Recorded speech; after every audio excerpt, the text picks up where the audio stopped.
I'm back in the beautiful Berchtesgaden. This time I will do some hiking and tell some more stories and show you a lot of now and then pictures. I think there was a painter here sitting on a picture on this street.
Dietrich Eckart.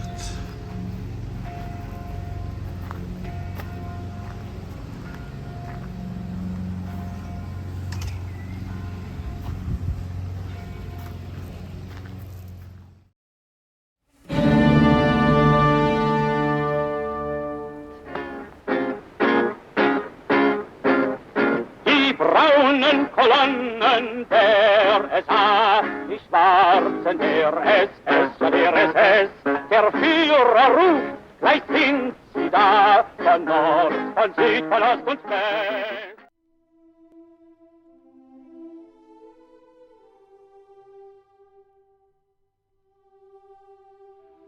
So I've been climbing here, close to the border. Vorderman Lodge, I think it is. I will go down there. And now I'm here, climbing up. Down there you have the Königssee, the lake. It's beautiful up here, but I'm feeling a bit dizzy because I'm so afraid of heights. Ooh.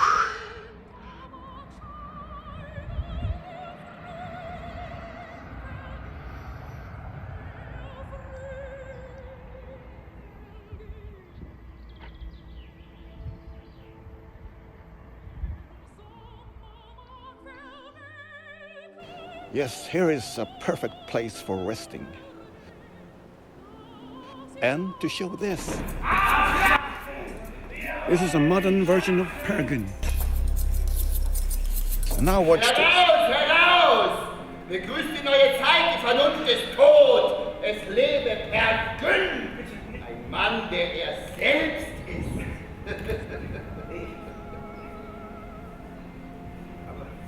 aber das ist nichts. Halbwegs das!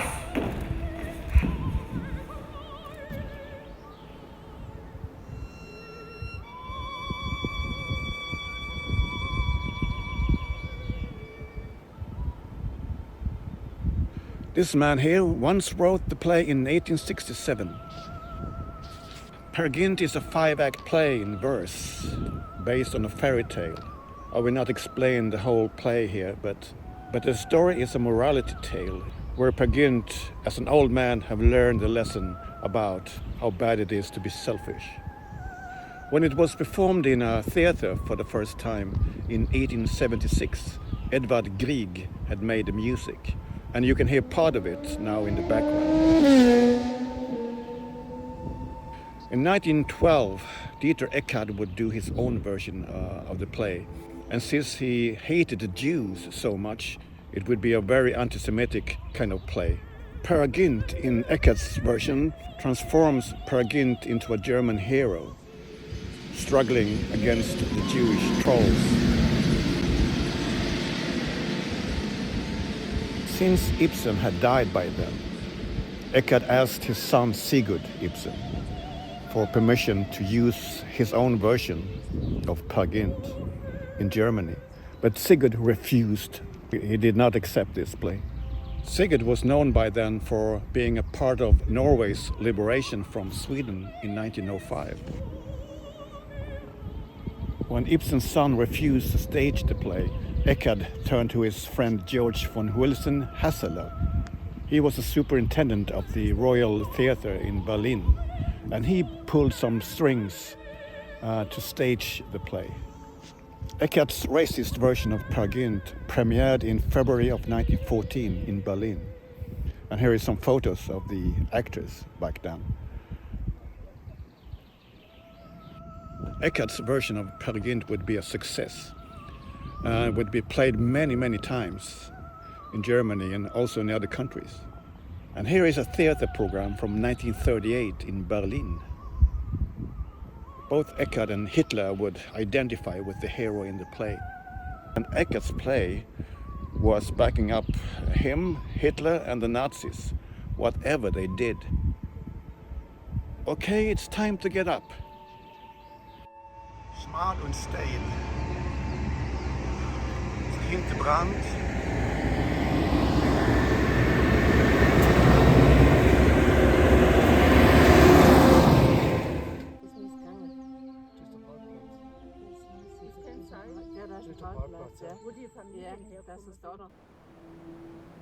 As you see here, Hitler did some hiking as well up here on this mountain. And here you see him together with Goering and another fellow in the 1930s. Let's go up to Hinterbrand Lodge. A general mountain. When Eckart escaped from the police, he stayed at this place, Pension Moritz, where Hitler and other Nazi friends would visit him a lot of times.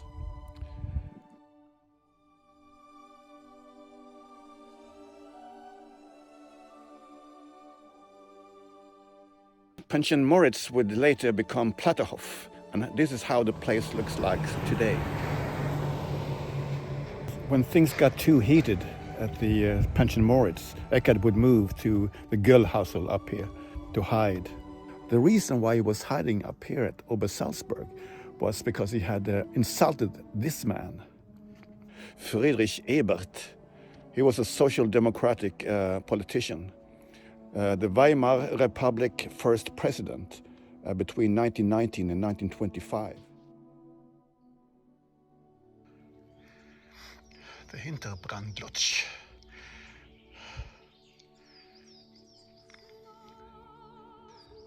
And when the Nazis took over the house in 1937, they started to call it the Dietrich Eckart Hütte.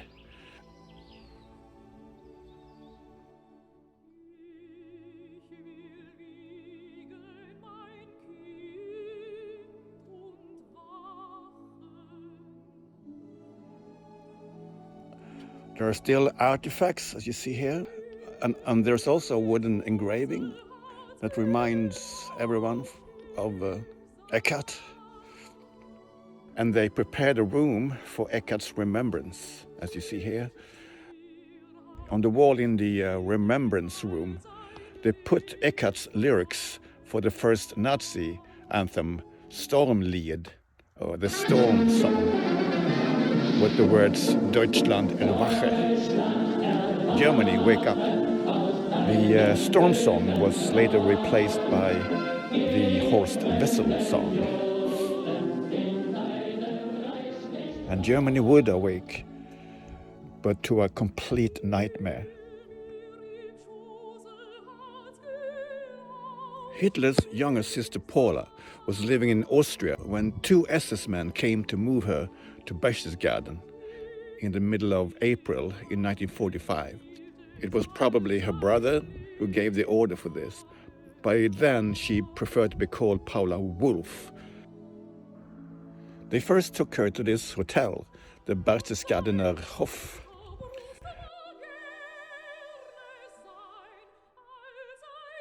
And then the hotel manager put her up here in the Dietrich Eckart Hütte.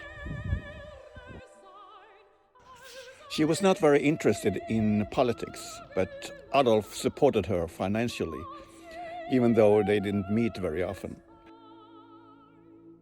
When Paula lived here, the Americans soon took over the house, and they named it the Hinterbrand Lodge.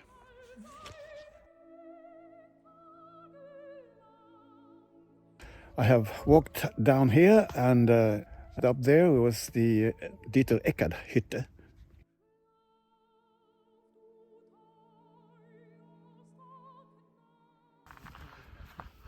What would Jesus say about Eckart and Hitler? There they are, Eckart and Hitler.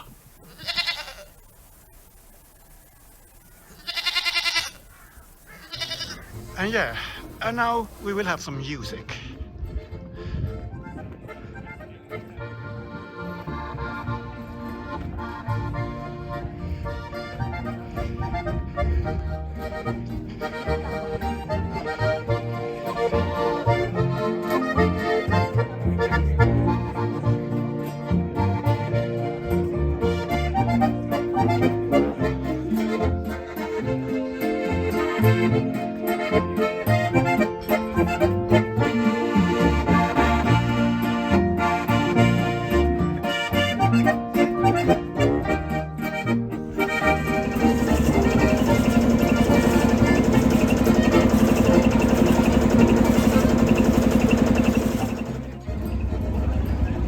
Things happen when you're out walking or hiking, as you say.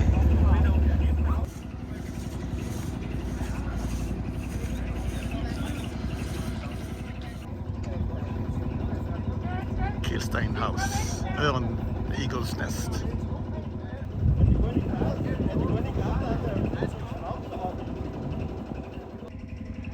At the guest house Vorderbrand.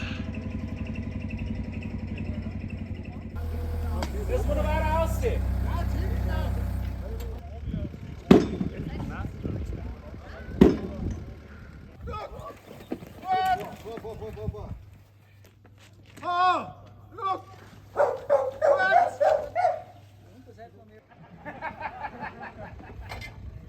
Pass auf!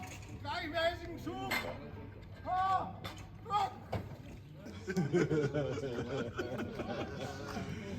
Letztes Jahr 5,5. Bis 2018 Anwalt hier. Gut! Jetzt riert sie rein. Oh! Ruck! Gut! Die Hinterseite.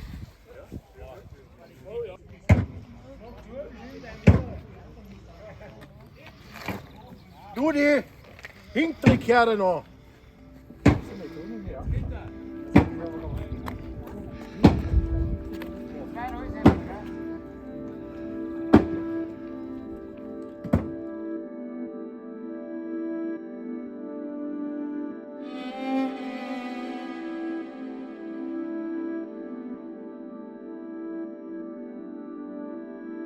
I read in a German book from 1937 that the Gasthaus Vorderbrand used to have famous speaking evenings that was held by Dietrich Eckart in this room you see here.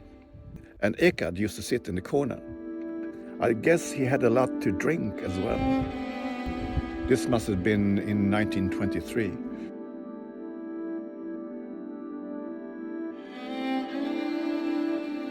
Here at the guest house Vorderbrand, Paula Hitler used to come and help in the kitchen. And in December of 1945, she was celebrating Christmas here. Paula would live a quiet life in Berchtesgaden as Paula Wolf. And she lived her last years in an apartment close to the railway station.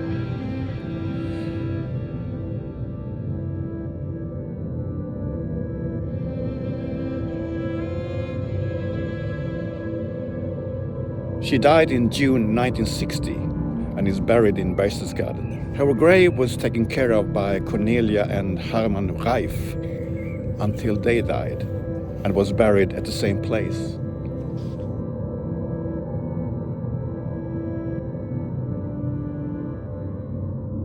They would cover Paula's name with the Reif's marker, probably because of the sensitive nature of being a Hitler. The only way to see Paula's name now is to unlock the padlock.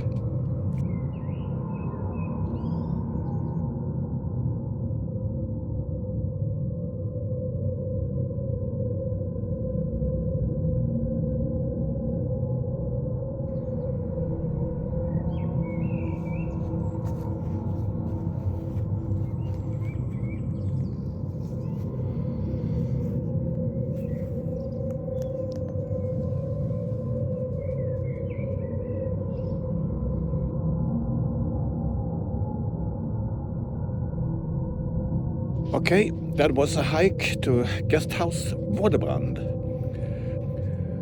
Now we are going to another place on the mountain that was a popular place for Hitler to hike to, the guest house Hochlenzer.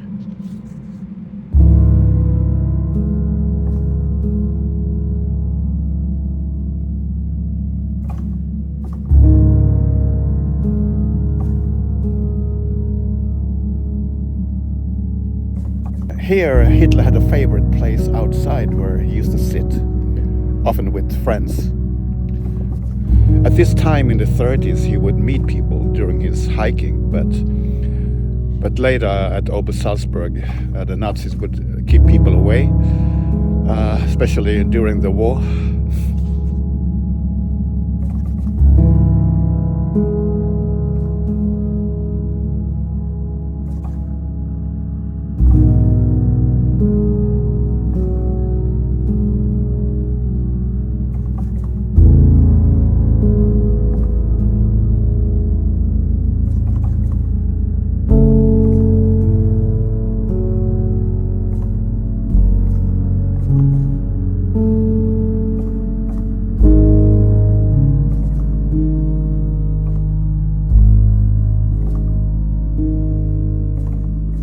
Dietrich Eckart was born in Neumarkt in 1868. He was not very good in school, but despite his mediocre grades, he continued his academic career and went to study medicine, but always had conflicts with the existing order when he studied.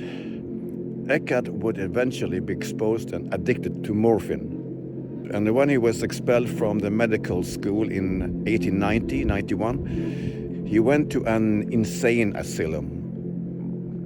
After that, he began a career in journalism.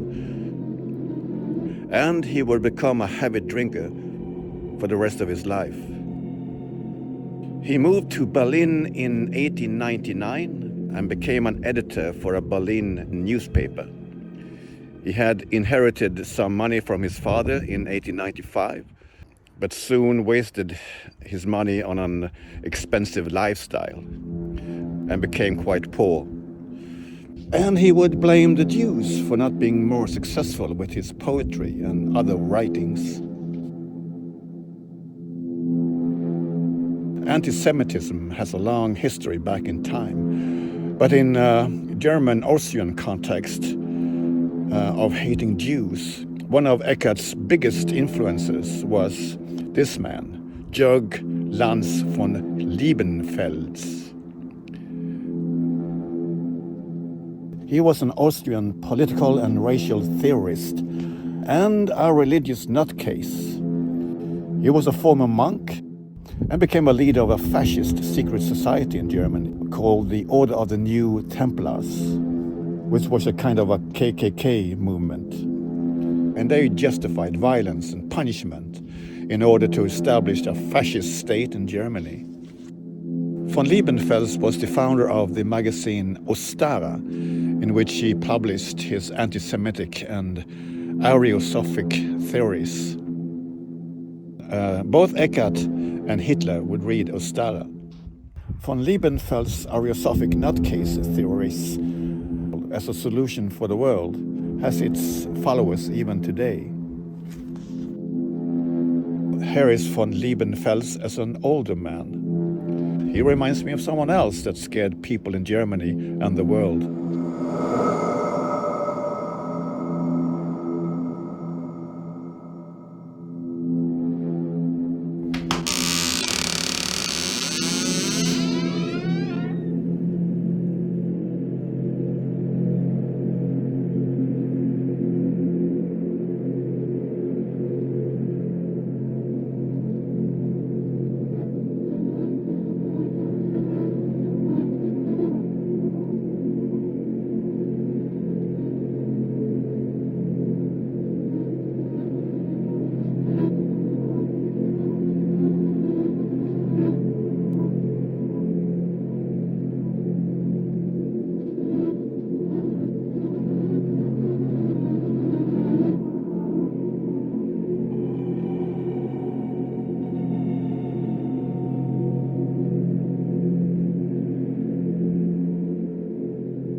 Okay, to make a long story short, in 1915, during the First World War, Eckart moved to Munich and he got married there. And he would divorce. After the First World War, the social, political and economic problems were very bad in Germany, which led to a revolution from different directions. In spring of 1919, there were a third Soviet territory beside Russia and Hungary. It was the Bavarian Soviet Republic. Bavaria had before been a part of Germany since 1871 and had a monarchy. That changed in November 1918 with the revolution, and a social democratic government took power with Kurt Eisner as the Prime Minister of Bavaria. In early 1919, Germany was destabilized with a lot of conflicts and violence. In Berlin, the 14th of January, Rosa Luxemburg and Karl Liebknecht was murdered by Freikorps soldiers, by orders from the Social Democratic government. In January of 1919, the Social Democrats lost the general election in Bavaria. And in February, Eisner himself was assassinated on his way to resign. And this is the last photo of him.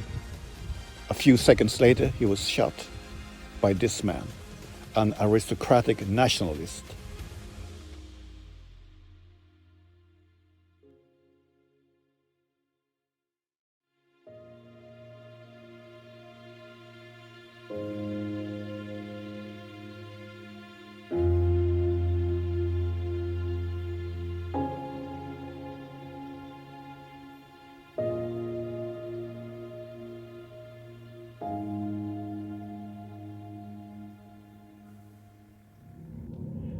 Is this Hitler?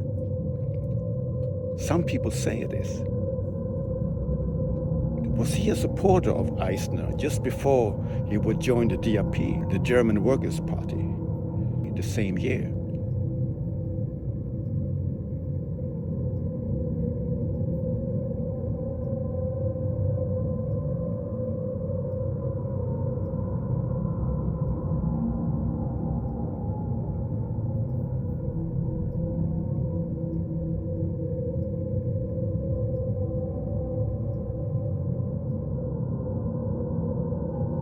Is this him?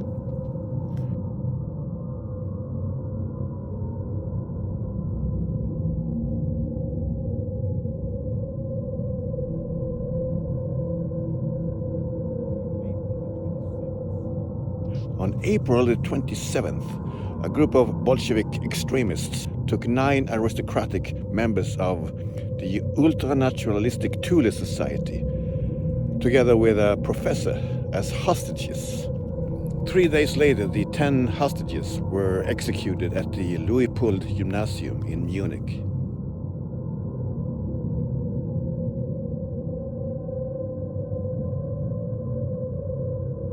Eckart was lucky to avoid execution at that time.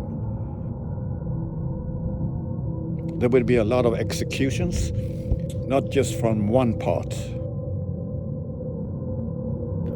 The extreme violence was ordered by Social Democratic government as well in Germany. And with the help of the Freikorps, they would shoot suspected rebels on the spot. Like with this man, an 18-year-old metal worker by the name of Johann Lenner in Munich that was completely innocent. And this photo would be used as a postcard.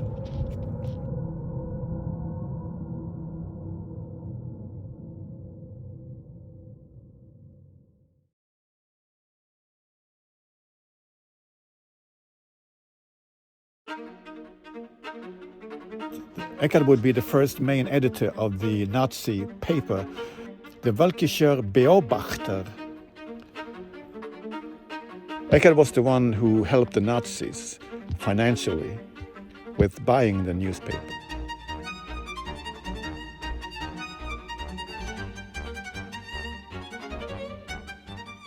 In the early days of the Nazi party, both Eckart and Hitler would be at this place a lot to edit the paper.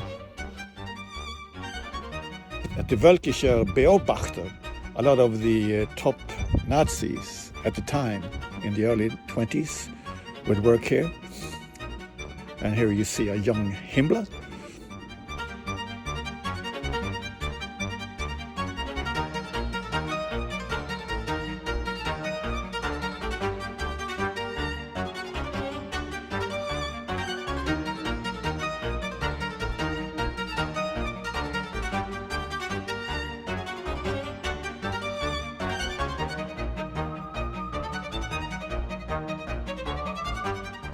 And this man has two arms, but later he would only have one arm.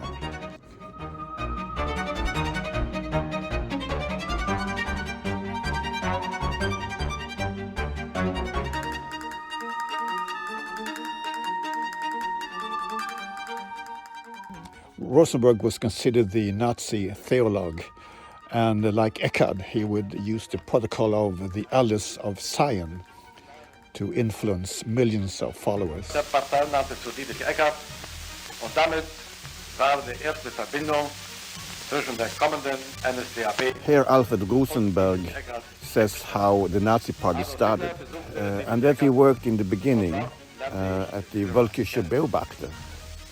And he talks about Eckart meeting with Hitler, and Eckart was the one who introduced Hitler to himself. And that happened in 1919. And here is the first footage of Hitler in 1919. In 1923, Rosenberg would take over as the main editor for the Völkischer Beobachter, since Eckart's alcoholism became too much of a problem.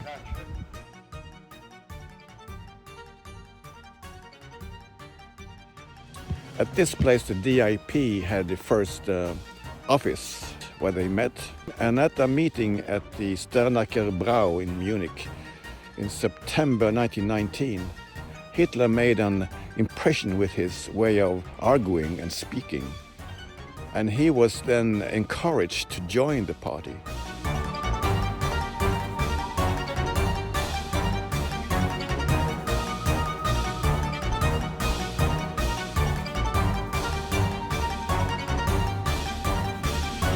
The DIP was founded by Anton Drexler, along with Eckart, Gottfried Feder, and Karl Harrer. Karl Harrer was a member of the Thule Society. Hitler would meet Eckart in one of the German Workers' Party's meetings in Munich in 1919. At that time, Hitler was a soldier that was there to spy at the party.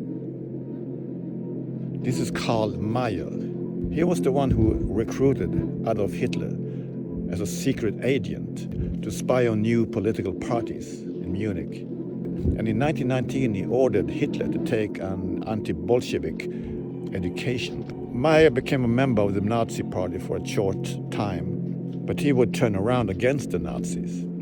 And in 1933, he had to flee to France. But when the Nazis invaded France in 1940, the Nazis would arrest Mayer in Paris and send him to concentration camps in Germany. He would die in Buchenwald in 1945.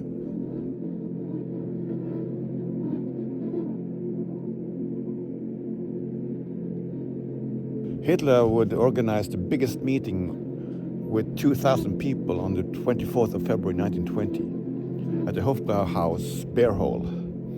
And that day they would rename DIP to NSDAP and become the Nazi party. And Eckart would stand there beside him. So, let us enter the Hofbrauhaus. This beer hall was heavily bombed in the Second World War, especially the upper part, and it had to be rebuilt.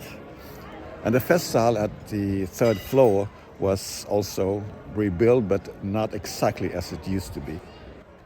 And the beer hall was reopened in 1958. Back in time, a lot of well-known people came here, like Mozart, that came here quite often, and also Vladimir Lenin, that came here, So, but then let us enter at the same place where Mozart once entered.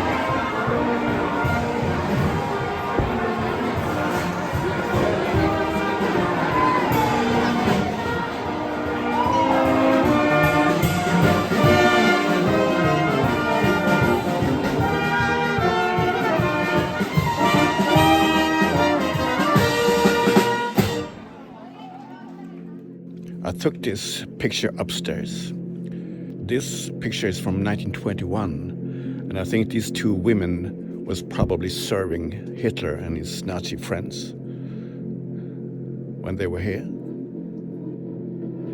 And in February the 24th, 1920, in the big Festsaal, Hitler presented the Nazi Party's 25-point program. This was the first large Nazi meeting.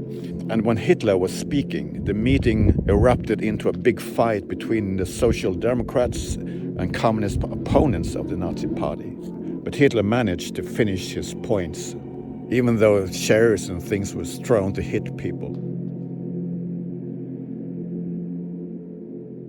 In March of 1920, Meyer ordered Hitler and Dietrich Eckart to go to Berlin to observe the Cap Putsch.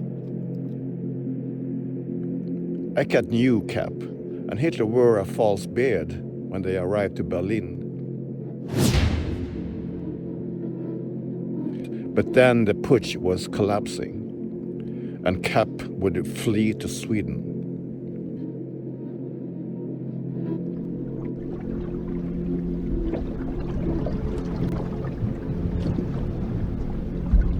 Eckart was the one who made contact with Henry Ford and his company to get more financial help to the Nazis. And the Ford company would support the Nazis and the German army with thousands of vehicles. It was easy for Eckart to contact Ford, since Ford was very anti-Jewish and so much to the far right, just like Eckart himself. And just like Eckart, Ford was fostering and indoctrinating the people by using his own paper, the They're Born Independent. The first articles in his paper against the Jews came out in May of 1920. And just like Eckart, Ford tried to indoctrinate people with extreme conspiracy theories with articles and books, and by using the old Tsarist forgery, the Protocols of the Elders of Zion. Ford was convinced that the Jews wanted to dominate and take over the world. This kind of nutcase conspiracy theories really can open the door to dangerous movements. Ford had no problem in having members of the Black Legion as foreman at his company. The Black Legion was an organization that split off from the Ku Klux Klan, but was considered even more violent than the KKK. In the 30s, the Black Legion movement would murder several union activists and a lot of black people. When Hitler was interviewed by an American paper in 1923, he praised Ford's anti-Jewish articles and Ford's supports for right-wing fascism. It's nothing new that so-called creative and genius entrepreneurs and rich businessmen are putting themselves in the same boat as the extremes on the far right or the extremes on other directions. It happens today as well.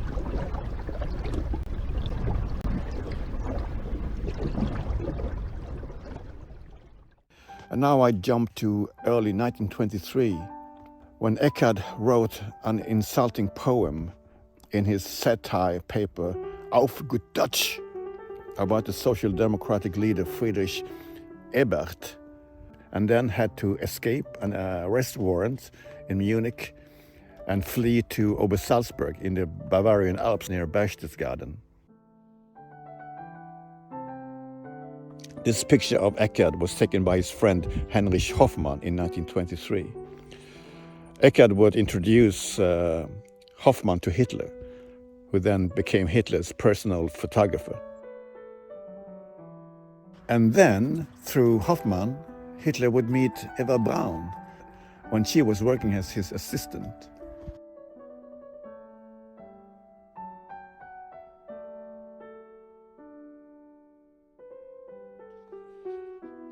In November 1923, Eckart would be in Munich to see Hitler's beer hall putsch fail. And like Hitler, he would be arrested and put into Landsberg prison. But in prison, Eckart was in a bad condition and had a heart attack there.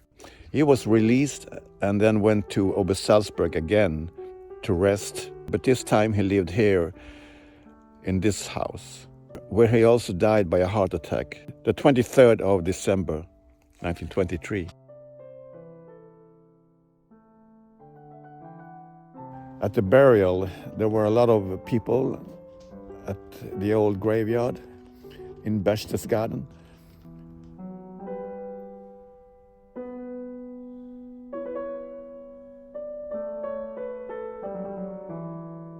And the letters on his name on the gravestone has been changed a little bit since then. But anyhow, here he lies. A terrible Nazi.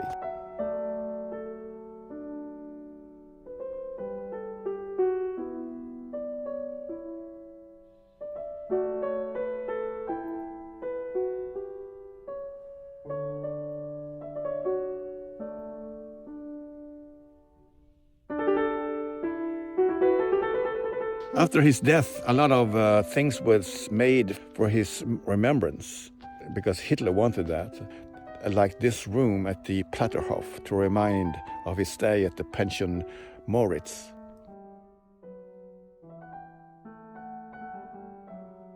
And a lot of busts were made of him and placed in different places, like in the Great Hall at Hitler's Berghof.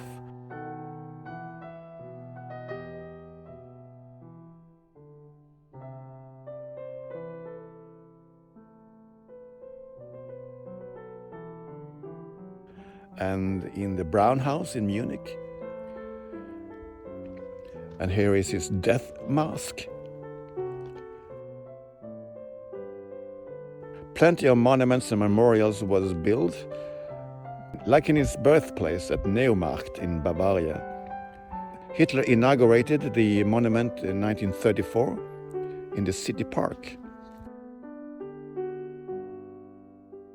And he held a speech in a bad weather.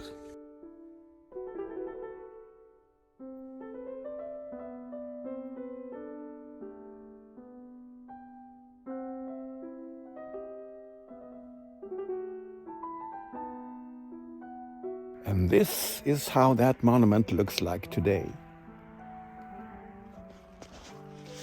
And the arena, the Waldbühne, near the Olympic Stadium in Berlin, was in 1936 called the Dietrich Eckart Bühne. And many more places and things were made to honor Eckart. Early in 1925, when Hitler wrote the second part of Mein Kampf in Berchtesgaden, and here at the Kampfelhausel near Platterhof, he dedicated the second part to Eckart.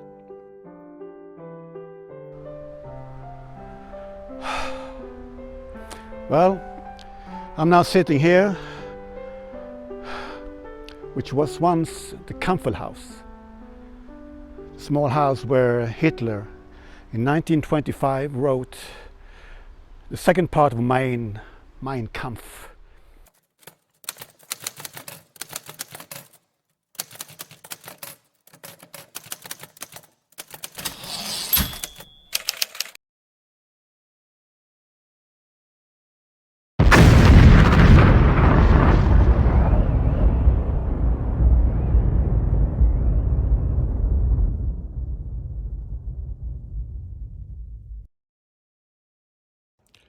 This picture of Dietrich Eckart in 1923 is not of the best quality, but Heinrich Hoffmann, who took this picture, and thousands of pictures of Hitler, little did he know the monster inside of these men.